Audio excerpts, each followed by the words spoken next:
குரு வணக்கங்கள். வாழ்க வளமுடன். உலகெங்கிலும் இருக்கக்கூடிய நெக்ஸ்ட் நேயர்களுக்கு எனது அன்பு வணக்கங்கள். நான் உங்கள் டிஎன்ஏ மற்றும் பிரசன்ன ஜோதிடர் சுப்ரஜா சுரேஷ்குமார், கோவையிலிருந்து. ஸோ இன்னைக்கு நம்ம பார்க்க போகிறது ஆகஸ்ட் மாத பலன்கள். யாருக்கெல்லாம் ஃபேவராக இருக்க போகுது, யாருக்கெல்லாம் அன்ஃபேவராக இருக்க போகுது அப்படிங்கிறத நம்ம பார்க்க போகிறோம். பொதுவாக இந்த வீடியோவில் மேஷம்லேருந்து மீனம் வரைக்கும் நடக்கக்கூடிய அவங்களுக்கு என்னென்னலாம் கெரியரில் நடக்க போகுது, மாணவர்களுக்கு எந்தெந்த விஷயங்கள் ஜாக்கிரதையாக இருக்கணும், அதே மாதிரி தொழில் யார் தொடங்கலாம், யாரெல்லாம் பிளான் பண்ணலாம், இல்லை என்ன மாதிரியான காரியங்கள் மூலியமாக அதை நீங்கள் சரி செய்துக்கலாம் அப்படிங்கிற எல்லா விஷயத்தையும் பற்றி நம்ம பார்க்க போகிறோம். பொதுவாக பெண்கள் எந்த விஷயத்தில் ஜாக்கிரதையாக இருக்கணும் எல்லாமே ஆகஸ்ட் மாதத்தில் கண்டிப்பாக நம்ம பலன்கள் மூலியமாக சொல்லலாம். நீங்கள் இதெல்லாம் எப்படி சரி செய்துக்கலாம் அப்படிங்கிறது நான் சொல்லிக்கிறேன். முக்கியமாக இது பார்த்திங்கன்னா பொது பலன்கள் எதுக்கு எல்லாருமே சொல்கிறோம் அப்படின்னா, ஒரு சில பேர்த்துக்கு இது ஆப்டாக இருக்கும், ஒரு சில பேர்த்துக்கு பார்த்திங்கன்னா டிஃப்ரெண்ட்டாக இருக்கும். உங்களுடைய சுய ஜாதகத்தை பாருங்கள்.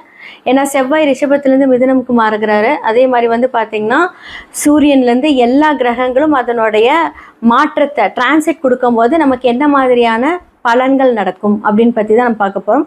உலகளாவிய விஷயங்கள் பார்க்கும்போது அரசியலில் பெரும் மாற்றங்கள் வரப்போகுது. எதெல்லாம் நம்ம நல்லதுன்னு நம்புகிறோமோ அந்த மாதிரி விஷயங்கள் எல்லாம் பார்த்திங்கன்னா ஒரு ட்ராமாட்டிக் சேஞ்சஸ் நம்ம கொடுக்க போகிறோம். அதே மாதிரி உணவு சார்ந்த விஷயங்களை ஒரு பெரிய மாற்றங்கள் நம்ம பார்க்க போகிறோம். அதே மாதிரி நிறையா சீற்றங்கள், இயற்கை சீற்றங்கள், அழிவுகள், ஏன்னா இது கலியுகம் அப்படிங்கிறனால பார்த்திங்கன்னா அழிவுகள் நிறையா இருக்க போகுது இந்த மாதத்துலேயும். ஸோ நார்தன் சைடு எடுத்துக்கிட்டோங்க. அதே மாதிரி பார்த்தீங்க அப்படின்னா இன்னுமே இந்த துபாய் சைடு, கத்தார் சைடு, அதே மாதிரி உங்களுக்கு அமெரிக்கா, இது எல்லாமே சிறிய அளவில் பெரிய அளவில் பாதிக்க போகுது. ஸோ இதிலிருந்து கண்டிப்பாக நம்மளோட ப்ரேயர்ஸ் மட்டுமே தான் நம்மளை பாதுகாக்க போகுது. உங்களுடைய சொந்தக்காரங்க எல்லாருமே அங்கே இருப்பாங்க, கொஞ்சம் சேஃபாக இருந்துக்க சொல்லுங்கள். இந்த ஆகஸ்ட் மாதம் நிறைய சேஞ்சஸ் நம்ம பார்க்க போகிறோம். மேஷம்லேருந்து மீனம் வரைக்கும் எப்படிப்பட்ட மாற்றம், எப்படிப்பட்ட விஷயங்கள், பலன்கள் இருக்க போகுது அப்படிங்கிறத பார்க்கலாம். கன்னி ராசி மற்றும் லக்னக்காரர்களுக்கு இந்த ஆகஸ்ட் மாத பலன்கள் எப்படி இருக்கு? லக்னத்திலே இப்போது சுக்கிரன் நீசமாக இருக்கார். அப்போ ஃபஸ்ட்டு சுக்கிரன் யார் உங்களுக்கு அப்படின்னா 2-10. அப்போ கன்னி லக்னக்காரர்கள் இந்த மாதத்தில் தொழில் தொடங்கலாமா, இல்லை ஆல்ரெடி நான் ஒரு தொழில் செஞ்சிட்ருக்கேன், நான் அப்கிரேட் பண்ணலாமா? சுக்ரன் ஃபர்ஸ்ட் ஆஃப் ஆல் யாரை குறிக்கும்? ஆர்ட் ஒர்க் பண்ணுறது, மீடியா ரிலேட்டட், அடுத்ததான் உங்களுக்கு வருமான ஸ்தானம், தொழில்காரகர், இப்படி சொல்லிக்கிட்டே போகலாம். அப்போ உங்களுடைய பாதகாதிபதியான வீட்டில் பார்த்திங்கன்னா சனி வக்ரமாயிருக்காரு, 5-6 வக்ரமாயிருக்காரு 7ஆம் இடத்துல. 7ஆம் இடம் அப்படின்னு சொல்லக்கூடிய குரு பாதகாதிபதியாக அந்த வீட்டு அதிபதி குரு 11ஆம் வீட்டில் இருக்கார். இந்த காம்பினேஷன் எப்படி எடுக்கலாம்? அப்போ 5-6 பார்த்தீங்க அப்படின்னா வக்ரமாக இருக்கார். அப்போ உங்கள் பிளானிங்கில் சில தடங்கள், ஏன்னா சனி பகவான் வக்ரமாக இருந்தாலுமே சமசப்தம பார்வையாக உங்களுடைய லக்னத்தை பார்க்குறாரு.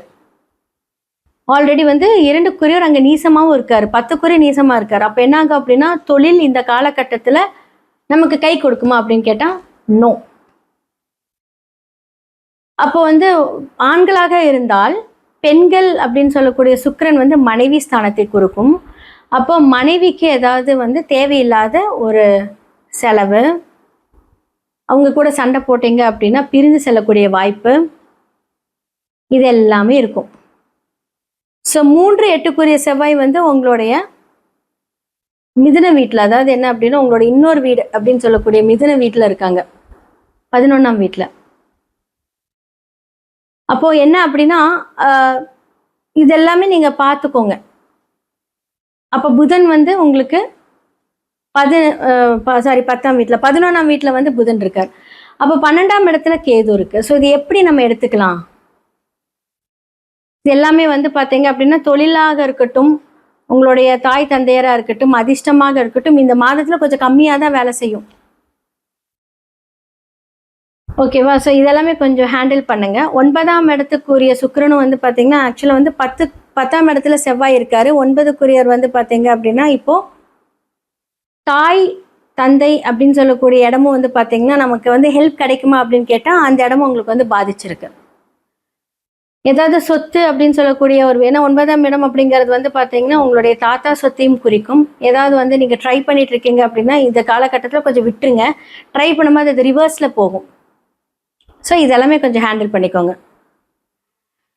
அதே மாதிரி வந்து 10ஆம் இடத்துல செவ்வாய், உங்களுடைய இன்னொரு வீடு புதன் அப்படின்னு சொல்லக்கூடிய மிதுன வீட்டில் செவ்வாய் இருக்காங்க. ஃபர்ஸ்ட் ஆஃப் ஆல் உங்களுக்கு செவ்வாய் யாரு அப்படின்னா உங்களுக்கு 3ஆம் முயற்சி அப்படின்னு சொல்லக்கூடியவர் வந்து பார்த்தீங்கன்னா நீங்கள் முயற்சி எடுக்கும்போது அது வந்து என்ன ஆகும் அப்படின்னா 3ஆம் இடத்துல போய் காலபுருஷனோட வீட்டில் மறைந்திருக்கு. அது 11ஆம் இடம். அப்போ வந்து மறைமுக முயற்சி மூலியமாக நல்ல லாபங்கள் கிடைக்க வாய்ப்பு இருக்கு.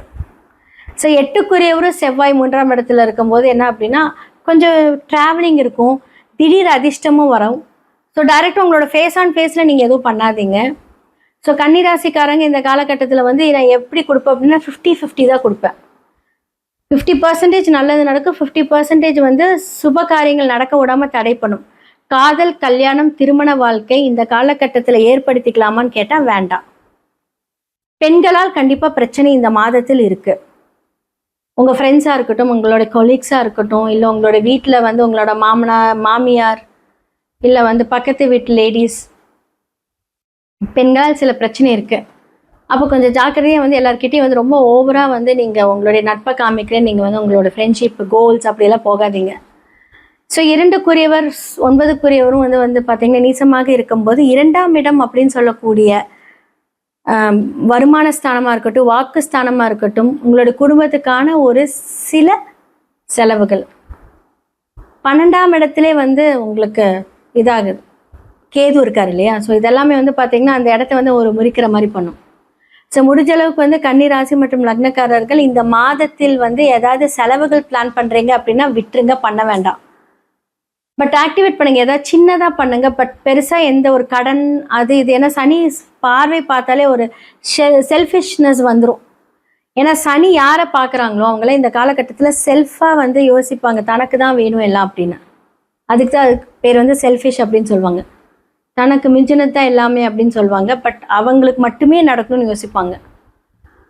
அப்போ வந்து வக்ர சனி பார்வை ஆல்ரெடி வந்து உங்களோட லக்னத்தில் இருக்குது. ஸோ 2க்குரியவர் வந்து வக்ரமாக இருக்கார். குடும்பத்துக்கு உங்களுடைய கணவராக இருக்கட்டும், மனைவியாக இருக்கட்டும், ஜாக்கிரதையாக இருங்க. அவங்கக்கிட்ட சண்டை போடாதீங்க. பெருசாக எந்த விஷயத்தையும் நீங்கள் வந்து ப்ரொலாங் பண்ணாதீங்க. இந்த மாதத்தில் வந்து உங்களுக்கு ஃபேவராக இருக்கான்னு கேட்டால் ஒரு 50% மட்டும்தான். பிகாஸ் ஆஃப் வந்து பார்த்தீங்கன்னா குரு 4க்குரியவர் வந்து உங்களுக்கு 11ஆம் வீட்டில் உச்சமாக இருக்காரு. ஸோ 12க்குரியவரும் 11ஆம் வீட்டுக்கு போகிறாரு. சூரியனும் வந்து குருவோட இணைக்கிறார். அப்போ வந்து அதனால தான் அந்த 50% நல்லா இருக்குன்னு நான் சொன்னேன். ஸோ சின்ஸ் இன்னுமே வந்து பார்த்தீங்க அப்படின்னா ராகுவும் அதே இடத்துல தான் இருக்காரு. ஸோ எல்லா பார்வைகளும் அதை நோக்கி இருக்கும்போது கவனம் தேவை. நோ நியூ அப்டேட்ஸ், இருக்கிறத காப்பாற்றிக்கோங்க. கரெக்டாக பேசுங்க. நீச்சமான வார்த்தைகளை உபயோகிக்காதீங்க. இது எல்லாமே நீங்கள் ஃபாலோஅப்ஸ் பண்ணுங்கள். ஸோ தந்தையோட சொத்து வரல அப்படின்னா அடுத்த விஷயங்கள் அமைதியாக இருந்தீங்க அப்படின்னா கோர்ட்டு கேஸுன்னு போகாது. ஏன்னா பூமிக்காரகன் எங்கே இருக்கிறாரு? புதனோட வீட்டில் இருக்காரு. புதன் வந்து பார்த்தீங்க அப்படின்னா குருவோட இணைகிறார். அப்போது இது எல்லாமே கொஞ்சம் ஜாக்கிரதை, அது வந்து பார்த்துக்கோங்க. ஏன்னா உங்களுக்கு பாதகாதிபதி குரு இல்லையா, அவரோட இணைக்கும் போது பாதகத்தை மட்டுமே செய்ய முச்சமாக இருக்குது. ஸோ ஜாக்கிரதையாக இருங்க. இந்த காலகட்டத்தில் பெருசாக எந்த முடிவு பண்ண வேணாம்.